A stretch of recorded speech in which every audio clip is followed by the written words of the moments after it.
La République En Marche a tenu son meeting, son congrès ce week-end à Lyon.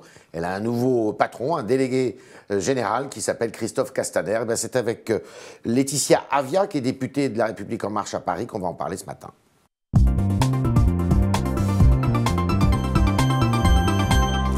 Bonjour Laetitia Avia. Bonjour. Christophe Castaner, sans enthousiasme? Avec beaucoup d'enthousiasme et beaucoup de détermination. C'est pas ce qu'on a vu là, les reporters qui étaient à Lyon disaient que c'était quand même un peu tristounet comme meeting. Tristounet, moi j'ai trouvé que ça a été une belle fête, un beau moment de rassemblement. Bon. On était tous assez enthousiastes à l'idée de cette élection. Il n'y avait pas grand monde, paraît-il. Il y avait les membres du Conseil, vous savez, les membres du Conseil sont au nombre de 750. Ouais. Tous les membres n'ont pas pu se déplacer, puisqu'on a des membres à l'étranger, en Outre-mer. On a des membres aussi, des députés qui ont siégé jusque très tard dans la nuit de vendredi. D'autres qui avaient des rendez-vous en circonscription. Mais on était tout de même assez nombreux. Mais Christophe Castaner n'avait pas l'air très enthousiaste de prendre ce poste-là, cette fonction. Je pense que c'est une interprétation de certaines personnes. Moi, je suis en contact avec lui de manière très régulière.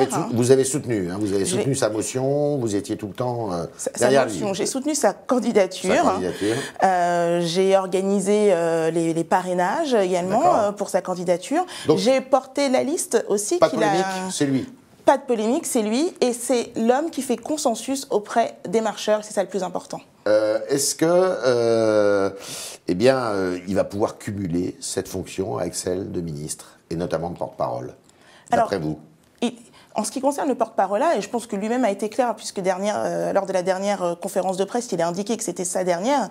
Donc nous, Christophe Castaner ne sera plus porte-parole, c'est plus un sujet. Est-ce qu'il sera encore ministre, puisqu'il est ministre des Relations avec le Parlement pour le moment? Je vois pas de difficulté sur ce point. Ah bon? Voilà. Pourtant, toute la philosophie macronienne, entre guillemets, c'est justement de ne pas cumuler. Là, ça serait un cumul.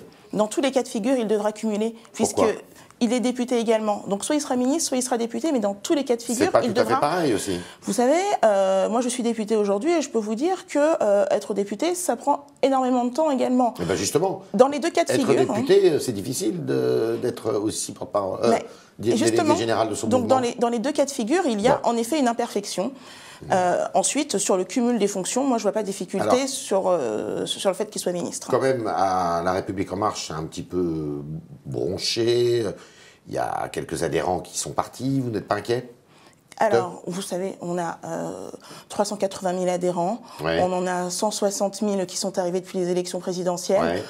Une centaine d'adhérents auraient annoncé partir. Finalement, on n'a pas reçu ces démissions. Et puis le même jour, on avait plus de 300 nouveaux adhérents. C'est aussi ce qu'il faut savoir. On en a une centaine qui annoncent un départ, on n'a pas de nom. Et en fait, on a 312, je crois, nouveaux adhérents le même jour. Qu'est-ce qu'il doit faire, Castaner, pour structurer cette formation? Alors d'ailleurs, est-ce que c'est un parti, La République En Marche? Alors, c'est important pour nous que ça reste un mouvement, parce que le mouvement, c'est la dynamique. Quelle est la différence entre un mouvement et un parti politique? Voilà. C'est aussi dans la conception, dans l'idéologie. Après, bien sûr que nous avons vocation à nous présenter à l'ensemble des échéances électorales, ce qui en fait un parti politique.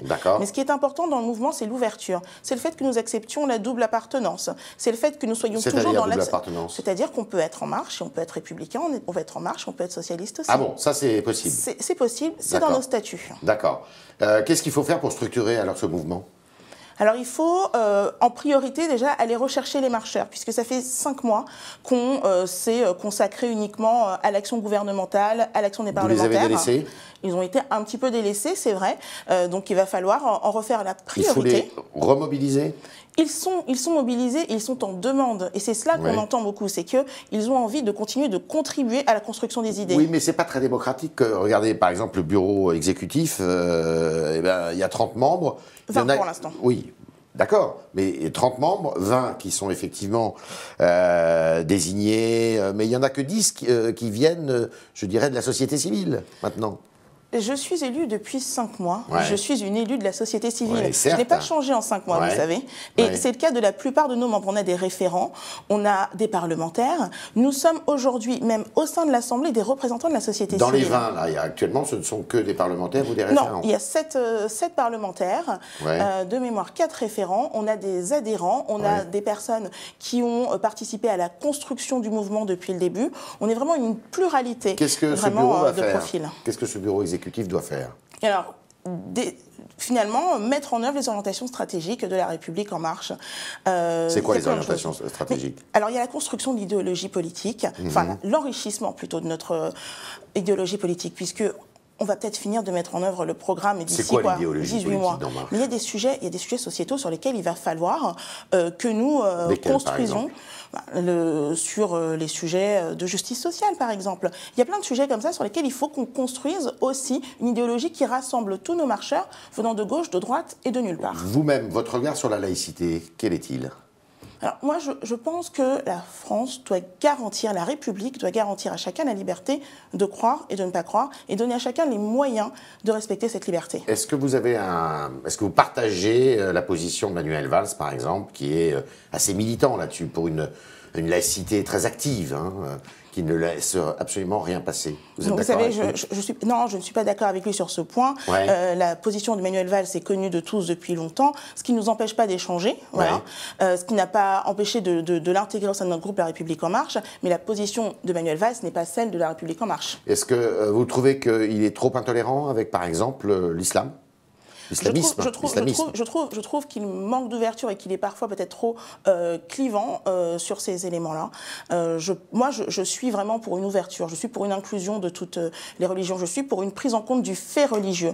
Je pense vous dites quand même qu'il y a une montée de l'islamisme dans ce pays, vous le reconnaissez? Vous la voyez?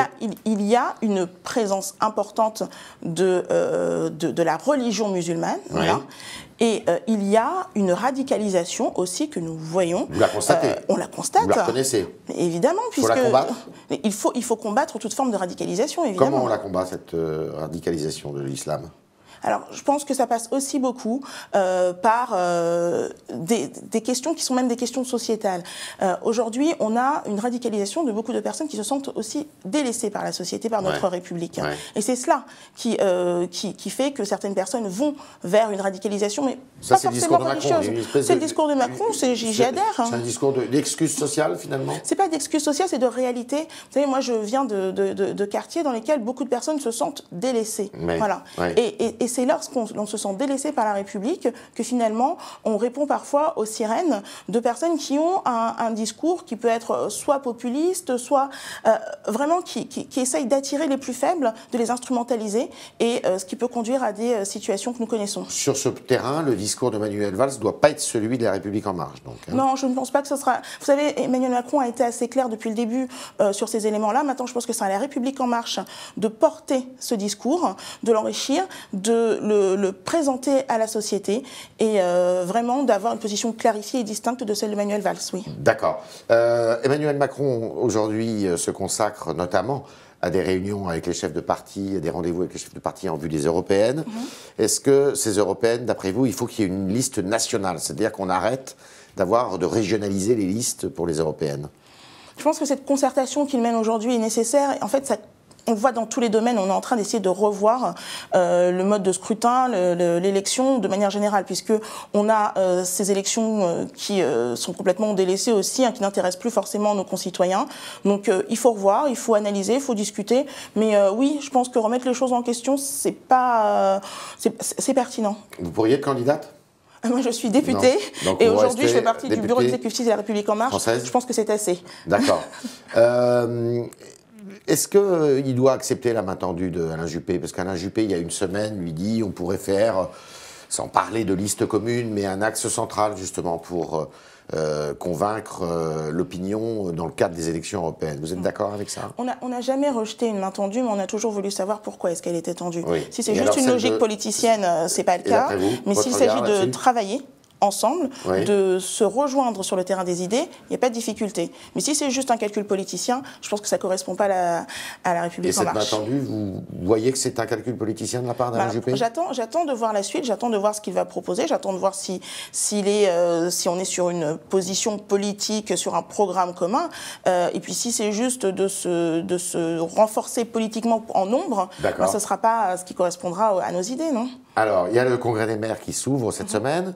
On sait qu'il y a quand même quelques sujets de différends entre le président de la République et les élus locaux. Ça ne vous inquiète pas de voir un peu cette révolte, cette grogne des élus locaux?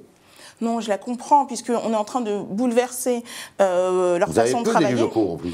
On en a très peu, et on a vu que cela nous a mis en difficulté lors des élections sénatoriales, mais ça ne nous a pas pour autant déstabilisé. On a une méthode qui est la méthode de concertation, d'explication. On essaye de rassurer un maximum les élus locaux. On essaye de maintenir un maximum de dotations, même si on transforme le système, notamment concernant la taxe d'habitation, en leur rappelant que l'idée, c'est pas aujourd'hui de mettre les maires en difficulté, mais c'est d'aider les Français, c'est de restaurer leur pouvoir d'achat. C'est ça notre priorité. Emmanuel Macron va recevoir à travers notamment la suppression de 80% de la taxe d'habitation. 80% de la taxe d'habitation. Auprès de 80% des Français. C'est vraiment, pour les Français, une mesure forte de pouvoir d'achat. C'est aussi une façon de lutter contre une injustice. C'est vraiment l'impôt le plus injuste aujourd'hui en France. Et c'est ça qu'on doit retenir avant tout, avec cette suppression de la taxe d'habitation. Êtes-vous sûr que l'État va se substituer aux recettes de cette taxe d'habitation auprès des communes? L'État l'a dit, elle a réaffirmé à de nombreuses reprises, je vous le dis encore là maintenant, on ne va pas reculer sur ce point. On le dit depuis le début, il n'y aura pas de perte, il n'y aura pour les collectivités locales. Le président de la République a une vision assez, finalement, jacobine de l'État. C'est votre vision aussi? C'est la vision de nos institutions. Et il faut parfois aussi respecter nos institutions telles qu'elles existent. Oui, mais il y a eu quand même pas mal de décentralisation depuis une trentaine d'années. Oui, et on voit bien que, et également dans le programme, l'idée, c'est pas juste d'avoir tout concentré à Paris. C'est peut-être aussi de se concentrer autour de grandes métropoles qui vont pouvoir aussi avoir une politique plus adaptée à chacun des territoires. Et c'est notamment ce qui va être fait, en particulier en Outre-mer, où les décisions ont besoin d'être le plus proche possible du terrain. Ces assises de l'Outre-mer, vous en attendez quelque chose? J'en attends justement de l'efficacité, du pragmatisme, une façon de revoir notre façon de faire de la politique au plus près de nos concitoyens et d'adapter, adapter le droit, le quotidien vraiment à ce que vivent aujourd'hui nos concitoyens d'outre-mer. Ce qui veut dire qu'ils aient davantage d'autonomie par rapport à Paris? Qu'ils aient davantage de mots à dire finalement quant aux décisions qui concernent leur quotidien. Laetitia Avia, il y a un petit fait divers qui avait fait parler de lui il n'y a pas très longtemps. Un différend, vous aviez eu un chauffeur de taxi, c'en est où cette histoire? Ça en est nulle part, puisque Vous avez déposé plainte, hein? J'avais déposé plainte, contrairement lui aussi, d'ailleurs? Absolument pas. Voilà, il n'a pas déposé plainte? Jamais, ce n'a jamais été le cas. J'ai été la victime dans cette histoire. On a dit que vous l'aviez mordu. On a dit que je l'avais mordu. Personne n'a jamais essayé de vérifier ces informations. Je ne me prononce plus dessus puisque j'ai dû retirer ma plainte alors que j'étais victime de cette histoire pour que ça ne fasse pas le gras des journalistes. Donc c'est pas maintenant que je vais continuer de répondre sur ces éléments-là. Non, il n'y a plus de plainte, il n'y a plus d'affaires. Et cela est bien dommage qu'aujourd'hui, une femme qui est victime d'une séquestration dans une voiture soit obligée de retirer sa plainte pour pouvoir vivre tranquillement. Merci à vous. Et maintenant, on va passer à vos questions, chers internautes, auprès de Laetitia Avia, députée de La République En Marche à Paris, en compagnie de Jean-Baptiste Semerjian.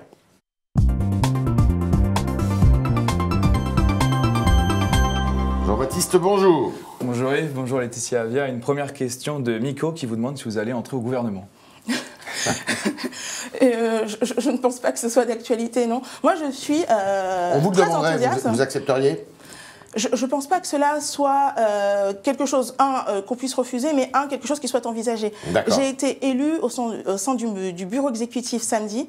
J'en suis très fière, très honorée. On va avoir beaucoup de boulot. Et vraiment, moi, je le fais avec énormément d'enthousiasme. Donc, je suis députée et membre du bureau exécutif. D'accord. Justement, Philippe vous félicite et trouve que vous formez une brillante paire avec Christophe Castaner. Quelle est votre complémentarité ensemble à la tête d'En Marche? Moi, j'apprends énormément de Christophe Castaner. C'est quelqu'un qui vraiment essaye de porter un maximum ses équipes. Il nous écoute, il voit comment on fait les choses. Là, je sais très bien qu'il me débriefera certainement de cette interview qu'on a faite aujourd'hui parce qu'il essaie de nous faire progresser un maximum. Et voilà, lui, il a 15 ans. Il va vous dire ça c'est bien, ça c'est pas bien. Oui, et c'est important parce qu'il faut progresser parce que moi, j'ai 1 an d'expérience politique aujourd'hui. Vous êtes avocate? Je suis avocate, exactement. Vous exercez encore? Non, j'ai demandé mon omission à la fin de l'année. Je suis en train de finaliser, j'ai encore 2 dossiers à transférer et après c'est fini. Voilà. Et vous êtes entièrement d'accord avec Christophe Castaner? Lui, il vient du Parti Socialiste? Oui, et on arrive à travailler ensemble. Vous savez, moi j'ai toujours aimé dans La République En Marche le renouvellement. Et le renouvellement, c'est vraiment mettre des personnes différentes autour de la table. Christophe Castaner, il a 15 ans d'expérience politique. Moi j'ai juste 1 an et puis on travaille ensemble, on discute ensemble et on arrive à avoir une vision commune. Vous n'aviez aucun engagement partisan avant de rentrer à La République En Marche? Jamais, et j'ai réussi à trouver ma place et mon utilité au sein de La République En Marche. D'accord. C'est ça qui est important aussi. Une autre question de Miko qui vous demande pourquoi les retraités vont être les seuls à passer à la caisse. C'est injuste. Vous entendez ça souvent sur le terrain? J'entends beaucoup sur le terrain, et puis moi je suis élue d'une circonscription où on a beaucoup de retraités, je suis allée les voir, je leur ai expliqué. L'idée, ce n'est pas que les retraités passent à la caisse, c'est juste qu'on est dans une mesure qui, aujourd'hui, exonère de l'augmentation de la CSG les retraités les plus démunis, ce qui ne veut pas dire qu'au-dessus de 1 200 €, on soit un retraité aisé. Non, c'est-à-dire que les plus démunis sont en effet en dessous de 1 200 €. Mais ensuite, il y a la suppression de la taxe d'habitation aussi. Donc, c'est-à-dire que les retraités jusqu'à 2 500 € par mois verront leur pouvoir d'achat augmenter. Donc oui, les retraités qui touchent plus de 2 500 € par mois vont devoir contribuer à une solidarité nationale. Il faut c'est une solidarité intergénérationnelle. Ceux qui touchent moins de 2 200 € par mois trouveront une contrepartie dans la suppression de la taxe d'habitation. Voilà, et ceux qui touchent entre 1 200 et 2 500 auront la contrepartie de la taxe d'habitation. SOS Exclusion Parentale vous suit actuellement et vous interroge sur votre position en matière d'égalité parentale. SOS Exclusion parentale. Alors en matière d'égalité parentale, c'est-à-dire ma position sur quel élément par exemple, est-ce qu'il faut que le père prenne ses congés parentaux quand... Ah oui, bien sûr. Alors, moi, vous savez, moi je suis pour l'égalité réelle, et cette égalité, je la porte sur tous les sujets. Marlène Schiappa, elle est secrétaire d'État à l'égalité entre les femmes et les hommes. Elle n'est pas ministère des droits des femmes. Vous voyez. Et moi je pense que ce sont des éléments sur lesquels il faut absolument qu'on avance dans notre société.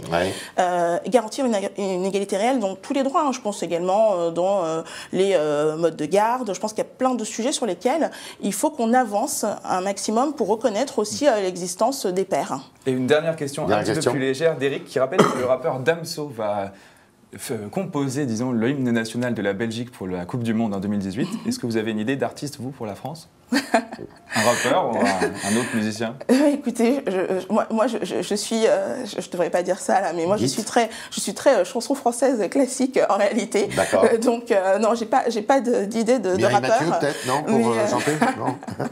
on va tout de même éviter si on veut rassembler les foules. Ah bon, c'est gentil pour elle. Non.